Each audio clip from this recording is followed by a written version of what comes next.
पे लगाया है। तो मैं ये कहना चाह रहा था कि रमजान मुबारक एक ऐसा महीना है जिसमें आप जो बेहतरीन किस्म का आउटकम ले सकते हैं।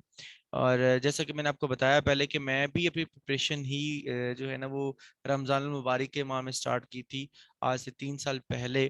तो मैं समझता हूँ कि मैंने जितने भी मतलब कि टाइम स्पेंड किया है, जितनी भी प्रिपरेशन की है पूरे साल के अंदर, जो बेहतरीन किस्म का मुझे आउटकम आया है वो रमजान मुबारक के माह में आया है। तो मैं आप लोगों से ये कहना चाहूंगा कि अगर आप लोग चाहते हैं अपना मैक्सिमम टाइम जो है ना अपनी स्टडी को दें, तो इसमें एक तो ये होता है कि टाइम शॉर्ट हो जाता है आपके जॉब्स का। दूसरा ये कि आप जो है ना थोड़ा सा एक फ्लेक्सिबल इन्वायरमेंट आपको मिल जाता है।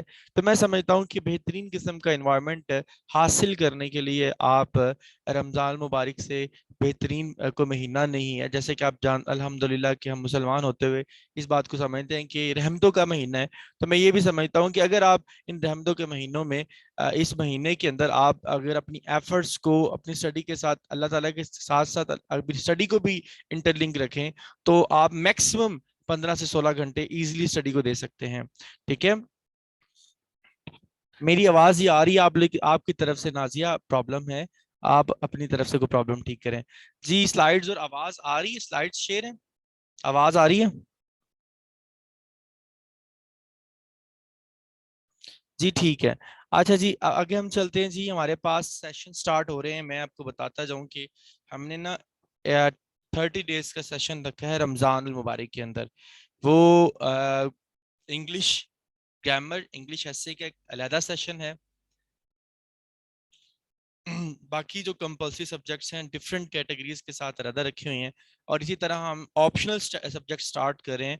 मैं कुछ आपको बता देता हूँ। पॉलिटिकल साइंस है, उसमें इंटरनेशनल रिलेशंस है, और जेंडर स्टडी है, क्रिमिनोलॉजी है, यूएस हिस्ट्री है, और आपके साथ साथ जो पंजाबी, ये सब्जेक्ट्स हैं जो कि ऑप्शनल हम स्टार्ट कर रहे हैं। ठीक है, तो आप ये बेसिकली पेड हमारे पास होंगे, सेशंस पेड होंगे, और एक महीने के होंगे। इसी के अंदर ही इनके टेस्ट सेशन होगा, इसी के अंदर ही इनके मॉक्स होंगे, इसी एक महीने के अंदर ही इनकी फुली प्रिपरेशन हम आपको मैक्सिमम करवाने की कोशिश करेंगे। ठीक है, जैसे आपको पता है कि मेरे साथ मैम आयशा हैं, मैं हूँ, सर नईम होंगे, नवाज खान साहब होंगे, हम 4 लोग डिफरेंट कैटेगरीज के साथ आपके साथ इंशाल्लाह आपके साथ सामने आएंगे।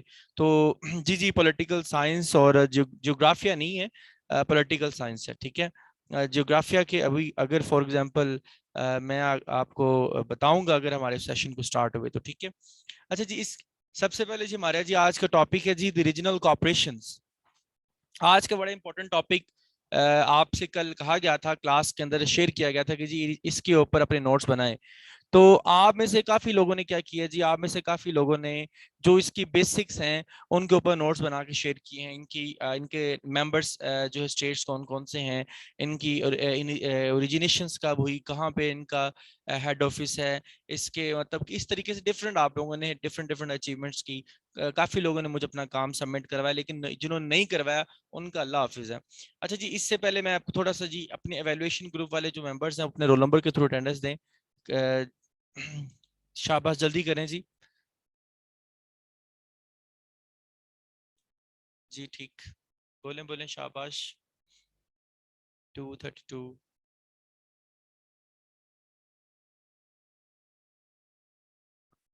चलिए इसके ऊपर हम इंशाल्लाह फोकस करते हैं। 21 शामिल है जी इसमें। नए जो लोग मतलब कि नहीं है क्लास में, ब्रीन आपकी जो एक्टिविटीज है ना वो स्लो डाउन हो गई हैं, तो आप इसको थोड़ा सा मेहरबानी करें। आपके मसरूफियात के दिन चले गए हैं, तो अब आप तो फोकस करें कि अपनी क्लास की जो है ना रेगुलरिटी के ऊपर आपकी आपसे गुजारिश है। ठीक है, चलें जी। ये जो लोग एब्सेंट हैं इनके ऊपर थोड़ा सा हम काम करते हैं। अच्छा, रीजनल कॉपरेशंस इसमें सबसे पहले जी हमारे पास क्या है जी, शंघाई कोऑपरेशन ऑर्गेनाइजेशन है। मैंने आपको 3 कोऑपरेशन के बारे में बताया था, जिसमें सबसे पहले मैंने सार्क के बारे में बताया, सार्क का कहा था, उसके बाद एससीओ का कहा था, मतलब ये शंघाई कोऑपरेशन ऑर्गेनाइजेशन, फिर मैंने आपको ओआईसी के बारे में कहा था। आप लोगों ने जी बड़ा अच्छा वर्क किया, आप लोगों ने उसके जो बेसिक जितने भी जो है ना फैक्ट्स एंड फिगर्स हैं वो अपने बहुत अच्छे तरीके से स्टैंड किए हैं। लेकिन आज हम क्या करेंगे, आज हम इनकी जो करंट सिनेरियो चल रहे हैं शंघाई एससीओ का या फिर ओआईसी का जो करंट सिनेरियो, या फिर सार्क का जो करंट सिनेरियो है वो क्या है, उसके बारे में डिस्कस करने की हम कोशिश करेंगे। लेकिन जो है ना उससे पहले आपको बताता जाऊं कि इस टॉपिक को करने से पहले कोशिश करें कि इससे जो पीछे इनका जो बेसिक इंट्रो है वो आपके माइंड में जरूर होना चाहिए, क्योंकि मैंने यहाँ पे उन चीजों को रिलेट नहीं किया, मैं जस्ट यहाँ पे करंट सिनेरियो को रिलेट सामने रखने की कोशिश कर रहा हूँ। क्योंकि जो सीएसएस का एग्जाम है, पीएमएस का एग्जाम है, उसमें प्रोमिनेंटली आपको जो करंट अफेयर्स है उसकी तरफ रुजू करना पड़ता है। तो मैं समझता हूँ कि आप लोगों को इसका जो करंट सिनेरियो जरूर आना चाहिए। एस्पायरेंट्स आपसे बार बार मैं कोशिश बार बार रिक्वेस्ट करता हूँ कि आप लोग कोशिश करें कि बेहतरीन तरीके से जो करंट सिनेरियो है उसके ऊपर भी फोकस किया करें। कुछ लोगों ने मुझे कल सेंड किया लेकिन उनमें करंट सिनेरियो नहीं था। तो शंघाई कॉपरेशन जो कॉपरेशन ऑर्गेनाइजेशन है, बेसिकली ये इंटर गवर्नमेंटल ऑर्गेनाइजेशन है। जितनी भी ऑर्गेनाइजेशन होती है बेसिकली वो इंटर गवर्नमेंटल ऑर्गेनाइजेशन होती हैं, ठीक है। ये 15 जून 2001 मतलब कि 2021 के अंदर इनका जो इजलास हुआ है वो इनका 20th समिट थी इनकी, और इसके बाद 21st जो समिट है वो उज्बेकिस्तान में होगी। लेकिन जो अभी हुई है वो ताजिकिस्तान के अंदर हुई है। 21st समिट, समिट का मतलब होता है इजलास, ठीक है, उसको हम इजलास का नाम देते हैं।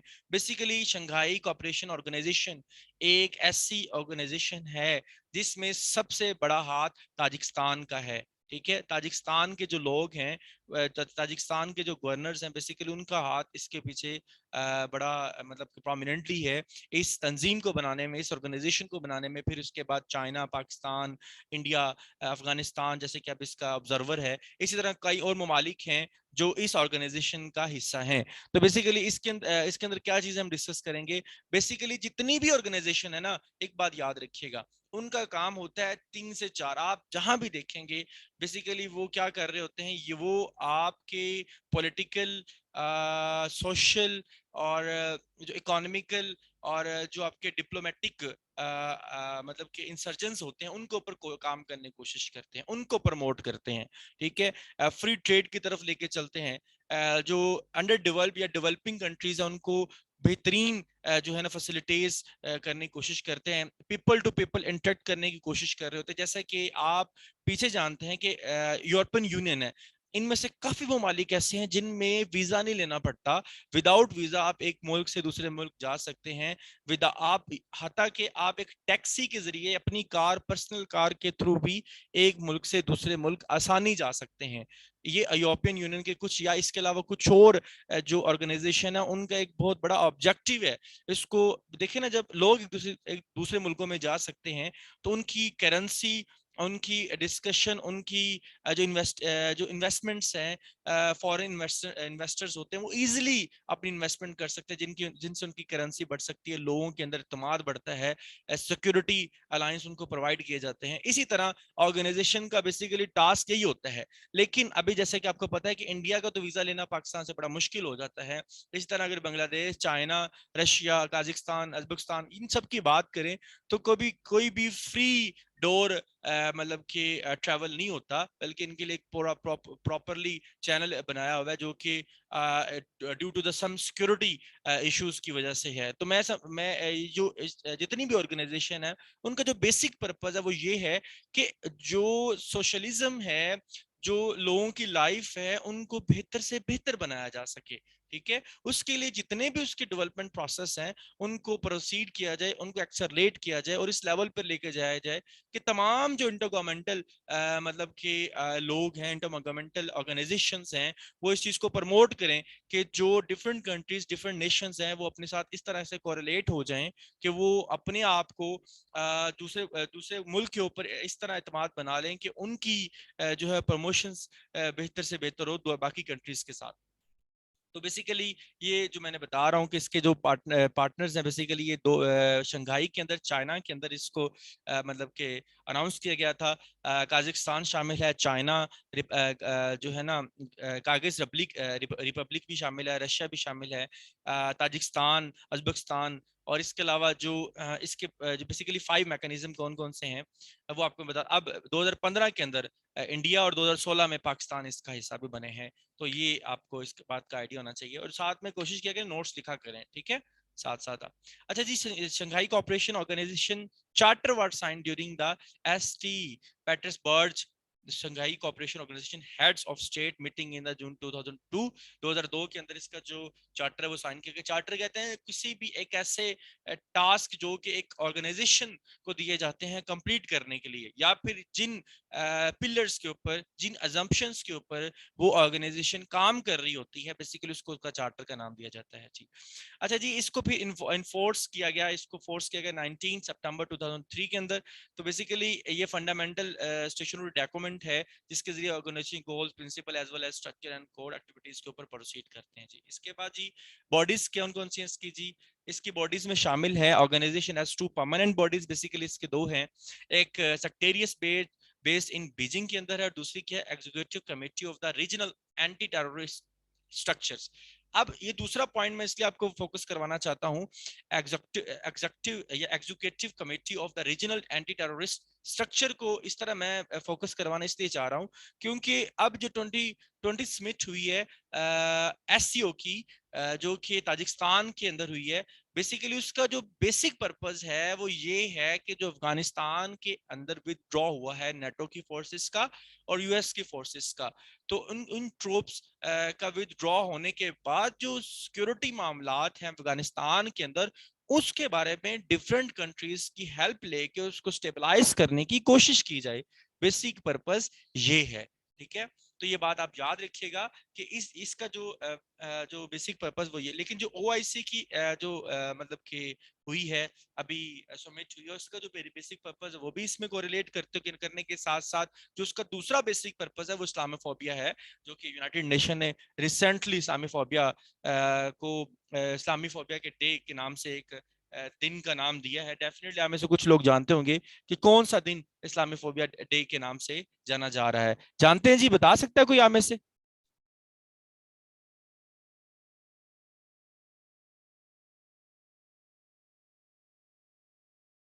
15 मार्च, ठीक है जी, शाबाश।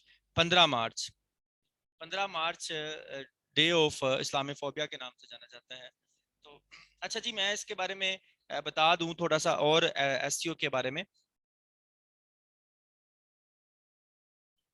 अच्छा जी, ये थोड़ा सा सामने लिखा हुआ है जी हमारे पास, based in Tashkent, the SCO secretary general and director of executive committee of the SCO RATS मतलब के regional anti terrorist structures are appointed by the council of heads. ये उनके बारे में बताया हुआ है कि वो कैसे मतलब के अपॉइंट किए जाते हैं, उनको कैसे बनाया जाता है। इसको एक दफा रीड कर लीजिएगा, ठीक है जी। Role of SCO. अब बेसिकली इसका रोल मैंने आपको पहले बताया, डिस्कस किया है कि रोल इसका क्या है। अच्छा, इस रोल से पहले मैं ना आपको जो हमारा शंघाई के अंदर जो इसका मतलब कि समिट हुई है रिसेंटली, वो किस बेस पे है, किस वजूहात की बिना पे इसको मतलब कि तरजीह दी जा रही है, वो आपसे डिस्कस करना चाहूंगा। कि अभी रिसेंटली तकरीबन 250 पार्टिसिपेंट्स लिख रहे हैं ना, साथ साथ मैं तो कुछ चीजें बोलूंगा वो अपनी लिखनी है साथ में। 250 पार्टिसिपेंट्स पर मुश्तमिल और 40 डेलीगेट्स जो कि 50 कंट्रीज पर मुश्तमिल थे, और इसमें तकरीबन जो 30 वर्ल्ड रिनोन्ड ऑर्गेनाइजेशंस के जो लोग हैं, मतलब कि जो कंट्रीज हैं वो भी इसमें शामिल थे। 250 पार्टिसिपेंट्स थे और अप्रोक्सीमेटली 50 कंट्रीज इसमें शामिल थे, जिसमें prominently prime minister of Islamic Republic of Pakistan Imran Khan, president of Islamic Republic of Afghanistan Ashraf Ghani, president of Republic of Uzbekistan, और इसके साथ साथ जो सेंट्रल एशियंस और साउथ एशियन कंट्रीज हैं उनके हेड्स शामिल थे इस समिट के अंदर, जो कि 15 और 16 जो सितंबर 2021 को इसका मतलब इनाकाद हुआ था। और ये 2 दिन की समिट के जो बेसिकली ऑब्जेक्टिव्स हैं वो भी इंशाल्लाह मैं आपसे डिस्कस करता हूँ, ठीक है जी। अच्छा, इसके बाद मैं आपको बता दूं कि इन जो मतलब कि कंट्रीज में जो एससीओ में जो मेंबर्स कंट्रीज हैं उनमें से आप प्रोमिनेंटली ये बात जान जाएं कि अप्रोक्सीमेटली कुछ कंट्रीज ऐसे हैं जो कि लैंडलॉक कंट्रीज हैं, कुछ जैसे कि सेंट्रल एशियन कंट्रीज सारे ही। अच्छा, सेंट्रल एशियन कंट्रीज में कौन से कंट्रीज शामिल है? जो रशियंस, जो सोवियत यूनियन थी 1991 के अंदर, सोवियत यूनियन को मतलब कि हम मात मिली यूएस से, जिसकी वजह से जो रशिया था जो कि दुनिया का सबसे बड़ा मुल्क समझा जाता था पहले, लेकिन वो बाद में डिफरेंट कंट्रीज के अंदर उसको मतलब कि और वो डिस्ट्रीब्यूट हुआ, उसके टुकड़े टुकड़े हो गए। तो उनमें ये जो सेंट्रल एशियन कंट्रीज थे, उज्बेकिस्तान, ताजिकिस्तान, तुर्कमेनिस्तान, ये सारे जो थे ये कंट्रीज ओरिजिनेट हुए थे। तो इसके बाद मतलब कि हमारे पास जो इसकी जो रीजनल कनेक्टिविटी के ऊपर में हम बात करें, नेक्स्ट इसका जो स्लाइड है उसकी तरफ हम चलते हैं।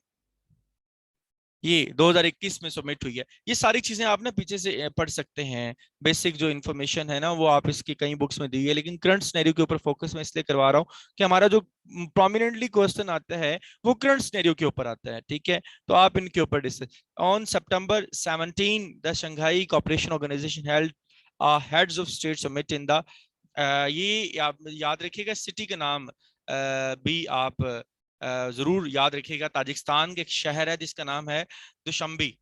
दुशंबी के अंदर ये समिट हुई है। ये हाइब्रिड विचुअल एक समिट है जिसके अंदर एक पर्सन मीटिंग होती है, मतलब कि कुछ कंट्रीज ने इसके अंदर जो है वो ऑनलाइन पार्टिसिपेट किया और कुछ ने फिजिकली पार्टिसिपेट किए है। तो consist of China, India, Kazakhstan, Kyrgyzstan, Pakistan, Russia, Tajikistan, Uzbekistan and mostly जो रिसेंटली जो ईरान को इसका परमानेंट मेंबरशिप मिल गई है अभी इस समिट के अंदर 2021 के अंदर। पहले ये परमानेंट मेंबर नहीं था।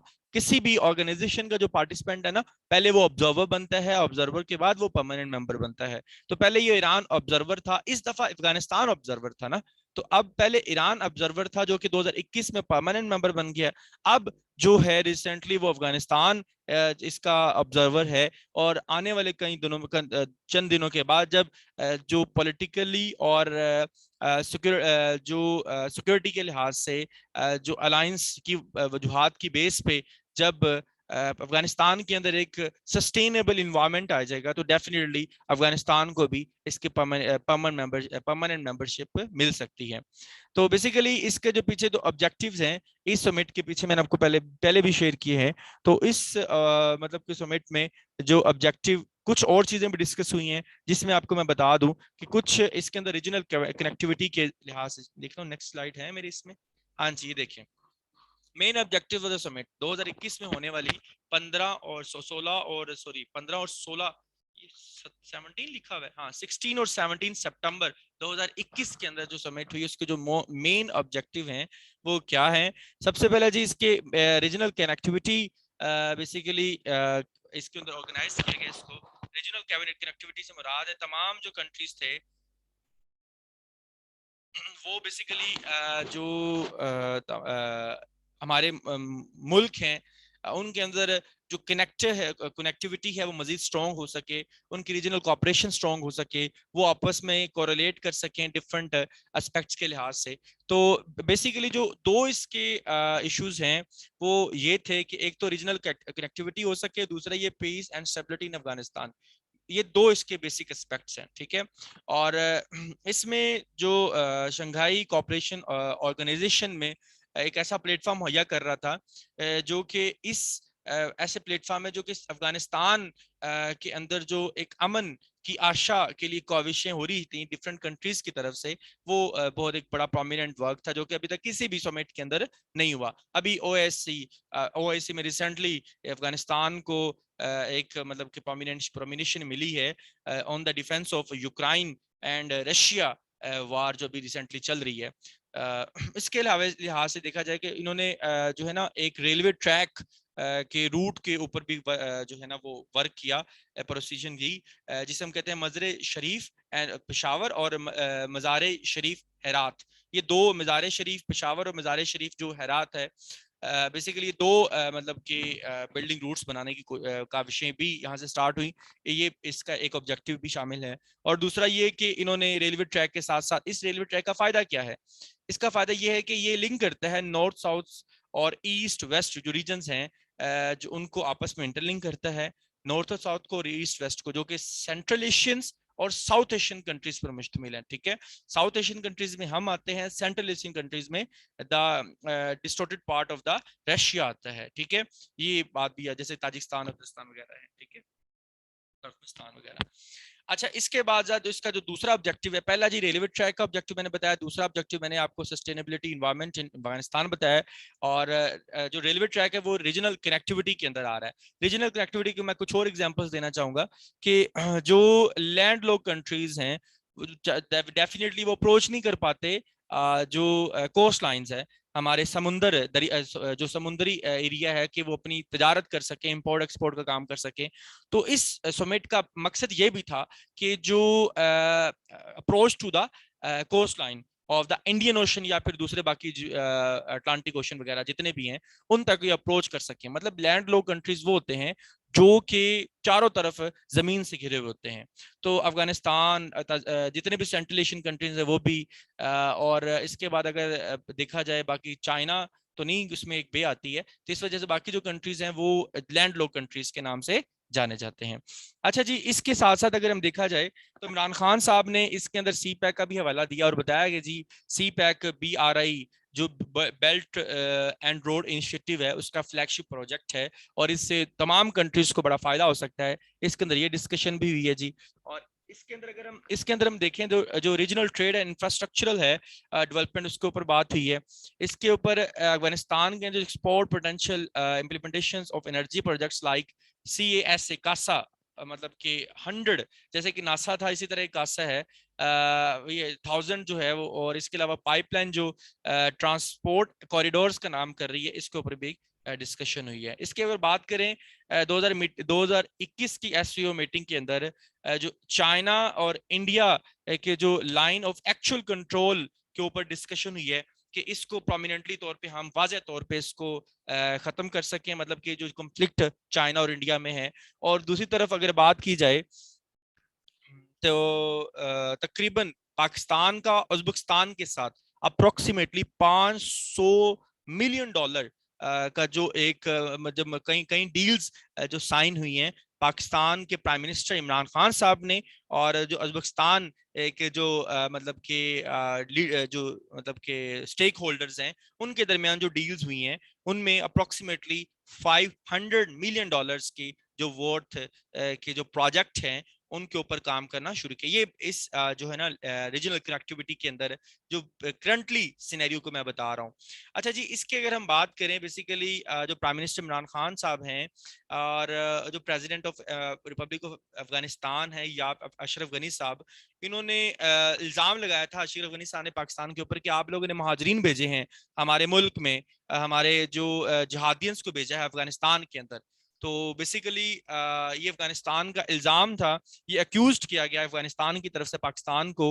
लेकिन बेसिकली पाकिस्तान ने इसका जवाब इमरान खान साहब ने कैसे दिया कि इन्होंने कहा कि नहीं जी, हम बेसिकली आपके इन्वायरमेंट में, आपके मुल्क में बेहतरीन किस्म का अमल लाने की हर मुमकिन कोशिश कर रहे हैं और करते रहेंगे। ये यहाँ पे इमरान खान साहब का जो उनको रिस्पॉन्स था जो हमारे अशरफ गनी साहब हैं, प्रेसिडेंट ऑफ द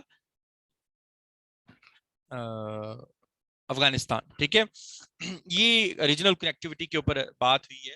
आगे जी, मैंने आपको जैसे बताया peace and stability in Afghanistan, ये दूसरा इसका जो मतलब टॉपिक है, ये सॉरी दूसरा इसका ऑब्जेक्टिव है, दूसरे उसके डिस्कसिंग पॉइंट था जो कि इसके अंदर हुआ है। जैसे आपको मैं इसके बारे में बता चुका हूँ, यहाँ पे कुछ चीजें याद करने वाली हैं, कुछ चीजें समझने वाली हैं। एक ये कि जो सॉरी चाइना है, चाइना ने अफगानिस्तान को कई जो है वो रूट्स दिए हैं कि आप लोग डेवलपमेंटल प्रोसेस में हम आपके साथ साथ होंगे, लेकिन कुछ शराइत के बाद। वो 5 प्रपोजल कौन कौन से हैं फॉरेन मिनिस्टर ने जो चाइना को दिए हैं, वो भी आपसे इंशाल्लाह मैं डिस्कस करूंगा। ठीक है जी, इसके साथ साथ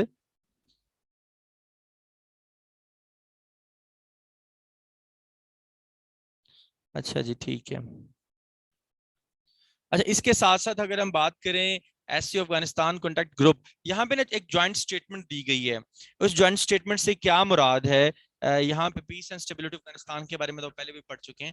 एससीओ मतलब कि शंघाई कोऑपरेशन ऑर्गेनाइजेशन में जो अफगानिस्तान कॉन्टैक्ट ग्रुप में ज्वाइंट स्टेटमेंट अफगानिस्तान को मिली, इससे क्या मुराद है? इससे मुराद ये है कि एक connectivity between other Nations of a defending nation, मतलब कि फॉर एग्जांपल अफगानिस्तान है एक ऐसे सिनेरियो के अंदर दाखिल हो चुकी है जिसको बड़ी मुश्किलात से दो चार होना पड़ रहा है, तो इसमें कुछ जॉइंटिंग पॉइंट जो कि अफगानिस्तान के सामने रखे गए। हालांकि जानते हैं सारे कि वहां पे तालिबान जो है वो काबिज हैं, लेकिन तम फिर भी रीजनल पीस के लिए तमाम जो कंट्रीज हैं हमारे इस रीजन के, वो जैसे मैंने आपको central Asian countries, south Asian countries और जो हमारे अफगानिस्तान है या ईरान है, इसके बारे में बताया, वो इस खित्ते के अंदर, अफगानिस्तान के अंदर अमन होना बहुत जरूरी है, ताकि इस अमन की वजह से बाकी जितने भी लोग हैं, क्योंकि आप ये देखेंगे जब मैप ओपन करेंगे ना, तो तमाम जो सेंट्रल एशियन कंट्रीज हैं, अगर उन्होंने अप्रोच करना है ना इंडियन सी के ऊपर या अरेबियन सी के ऊपर, तो उनको साउथ एशियन कंट्रीज का सहारा लेने की जरूरत पड़ेगी, और जिसमें अफगानिस्तान शामिल है। अफगानिस्तान के साथ जो है पाकिस्तान शामिल है, ईरान शामिल है। इन एरिया से गुजर कर ही वो इस रूट पर जा सकते हैं। इसलिए जो अफगानिस्तान के अंदर अमन बड़ा जरूरी है। इसके अलावा जो है वो रीजनल कनेक्टिविटी के लिए या फिर रूट्स कनेक्टिविटी के लिए, डेवलपमेंटल प्रॉस्पेरिटी के लिए भी इन इस खित्ते के अंदर अमन होना बड़ा जरूरी है। इसलिए इस जो है कॉपरेशन के तहत जो इसके जो है ना ऑब्जेक्टिव में से इसको प्रोमिनेंस दी गई है। अच्छा जी, ये सारी चीजें जो है ना आपसे मैंने डिस्कस कर दी हैं कॉन्टैक्ट ग्रुप के जरिए। इसके अलावा 5 प्रपोजल जो चाइना फॉरेन मिनिस्टर ने अफगानिस्तान को दिए हैं, उसमें जी सबसे पहले जैसे आपको बताया कि मैं नेटो फोर्सेस या यूएसए विथड्रॉ हुआ है अफगानिस्तान के अंदर, उसमें जो सबसे पहले 5 प्रपोजल जो चाइना ने दिए हैं, चाइना फॉरेन मिनिस्टर वंग जी ने दिए हैं, वेंग जी, WANG वेंग जी इसका नाम है, foreign minister of the China. ठीक है, इसने जो प्रपोजल दिए हैं अफगानिस्तान को, वो कौन कौन से हैं? वो बेसिकली ये उन्होंने कहा कि China accuse that the United State initiated this conflict in Afghanistan, therefore the US can not simply walk away from the deterioration situation in the country. अब दूसरी बात उन्होंने जो दूसरा प्रपोजल दिया है, the Chinese foreign minister said that the SCO should utilise all the potential of this anti terrorism. अच्छा, ये पढ़ के क्यों बता रहा हूँ सर जी? सामने लिख देते, अगर सामने लिख देता तो आप सर्च कैसे करते? याद रखें, आपका डाटा डिफरेंट होना चाहिए, डिफरेंट स्टेटमेंट्स होनी चाहिए, देन आप अच्छा अप्रोच कर सकते हैं अपने जो है वो सीएसएस का एस्पायरेंट होने के। ये तमाम जो पॉइंट्स हैं इनको एक दफा डिस्कस करें, देखें, नेट पे जाके सर्च करें। ये 5 प्रपोजल जो चाइना फॉरेन मिनिस्टर ने, बेसिकली ये तमाम चीजें मैं पहले डिस्कस कर चुका हूं आपसे, ठीक है, लेकिन उन्होंने एक पलंदे की शक्ल में अफगानिस्तान के सामने रख दिया है कि भाई आप लोग जो है ना वो इस 5 जो अपॉर्चुनिटीज हैं, 5 प्रपोजल हैं, उनके ऊपर आप वर्क करें, हमारे साथ हम आपको सपोर्ट करेंगे। लेकिन ये 5 प्रपोजल के उन्होंने पॉजिटिव और नेगेटिव दोनों चीजें सामने रख दी हैं कि इस तरीके से आप काम करके हमारे साथ कोऑपरेट कर सकते हैं या हम आपके साथ कोऑपरेट कर सकते हैं। अच्छा दी, अब इस सारी मीटिंग के बाद जो यूएस का रिस्पॉन्स है वो क्या है? बड़ा नेगेटिव रिस्पॉन्स है जी। उन्होंने जैसे कि ये तो एक खुशी की बात है ना एससीओ के लिए कि यूएसए का यहाँ पे जितना भी एक भरम था इस एरिया में, साउथ एशिया में, वो कम हुआ है जब यहाँ से वो ट्रॉप्स लेके या नेटो की फोर्सेस यहाँ से निकल गई हैं। तालिबान ने भगा दिया उनको, जिसमें बाकी कंट्रीज का भी हाथ है। तो इसकी वजह से चाइना इसलिए खुश है कि इस एरिया में उसका जो कनेक्शन है वो कम हो गया है, खत्म होने की, मतलब कम, खत्म तो नहीं लेकिन कम हो गया है। पाकिस्तान भी बड़ा इंपोर्टर है जो है यूएसए का, और इसी तरह इंडिया बहुत बड़ा इंपोर्टर है और एक्सपोर्टर भी है इंडिया। तो ये कनेक्शन तो उनका खत्म नहीं हो सकता, लेकिन इस वजह से काफी ज्यादा मतलब कि एक जो है ना पॉजिटिव रिस्पांस जरूर मिला है। तो बाकी जो डेवलपिंग कंट्री जैसा कि डी डॉलराइजेशन हुई है, मतलब डी डॉलराइजेशन का मतलब है डॉलर्स की कदर को कम भी हो, मतलब कि उसके अंदर भी कमी आई है। तो कैसे कमी आई है? वो कि जब यहाँ से वो चला गया है तो कई मतलब के जो डिफरेंट सोर्सेज हैं उन्होंने डॉलर्स की बजाय युआन जो कि चाइना की करेंसी है उसके ऊपर फोकस करना शुरू कर दिया है। तो इस वजह से जो डॉलर्स की वैल्यू है डिफरेंट कंट्रीज के अंदर वो भी कम होना शुरू हो सकती है। डी डॉलराइजेशन भी एक बड़ा अच्छा इसका एक इम्पैक्ट हो सकता है। अच्छा, यूएस कहता है जी भाई अफगानिस्तान को अपने अंदर खुद पहले अमन लाना चाहिए। हम तो उसके अंदर अमन लाने की कोशिश कर रहे थे, लेकिन वो अमन नहीं लाया इतनी देर से, 30 साल हो गए हैं।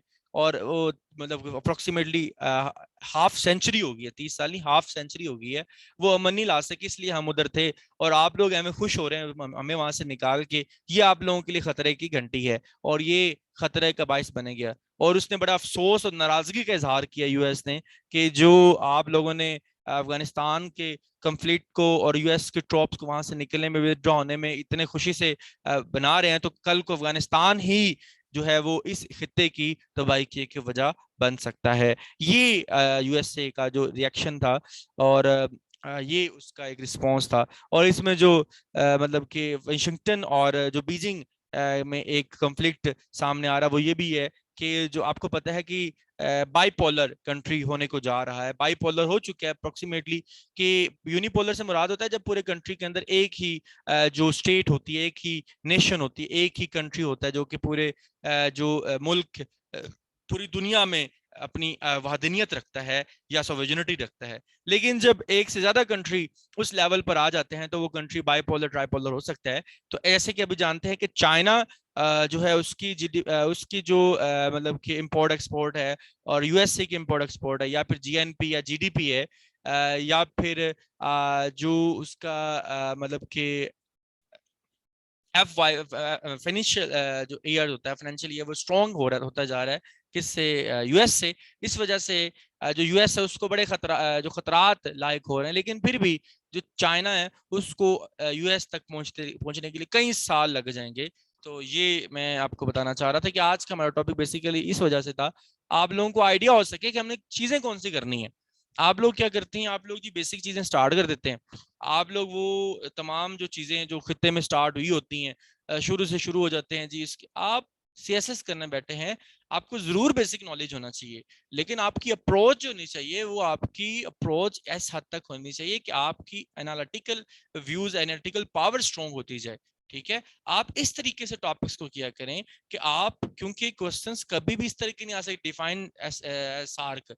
बेसिकली वो आ सकता है कि सार्क के ऊपर अगर क्वेश्चन आ सकता है तो बेसिकली किस तरीके से क्वेश्चन आ सकता है, या फिर SAARC as a regional platforms, prospects and the potential for members including Nepal. अब इसी तरह एक नेपाल को बात, ये एक अलग टॉपिक है। इसी तरह अगर हम बात करें bring back SAARC a quick Afghan reminder, तो बेसिकली अफगानिस्तान के इशू की बेस को कहा जा रहा है कि अफगानिस्तान के इशू था उसको भी अफगानिस्तान जो सार्क के अंडर आती, क्योंकि अफगानिस्तान मेंबर है 2007 से सार्क का, तो इस वजह से। और इस अगर बात की कश्मीर भी एक इशू था जो कि यूएन सिक्योरिटी काउंसिल का, इसको रिलेट कर सकते हैं। मतलब के कहने से मुराद ये है कि भैया आप लोग जो करंट सिनेरियो है उसको सामने रखें। करंट सिनेरियो को सामने रखने के बाद जो होते हैं टॉपिक को करें। पिछले पाकिस्तान अफेयर्स के टॉपिक में 4 से 5 सवालात आपके करंट सिनेरियो के ऊपर थे, और करंट अफेयर्स तो सारा का सारा करंट सिनेरियो पे होता है ना, तो मैं पाकिस्तान अफेयर्स की बात कर रहा हूँ। चलें जी, शुक्रिया बहुत बहुत। ओआईसी हमने करनी आगे, लेकिन ओआईसी अभी हम नहीं कर सकते क्योंकि हमारे पास शॉर्टेज ऑफ टाइम है। और ये ओआईसी करंट सिनेरियो के लिहाज से आप करेंगे और करके मुझे पर्सनली सेंड करेंगे इसके ऊपर, इसके करंट सिनेरियो को, जो अभी 15 मार्च को सबमिट हुई है ना, जो अभी रिसेंटली, जो 15 मार्च नहीं, जो रिसेंटली 23 जो 21 मार्च या 20 मार्च को इन्होंने सबमिट की, ऑर्गेनाइजेशन की है, इसके ऊपर आपने मुझे जो जिसकी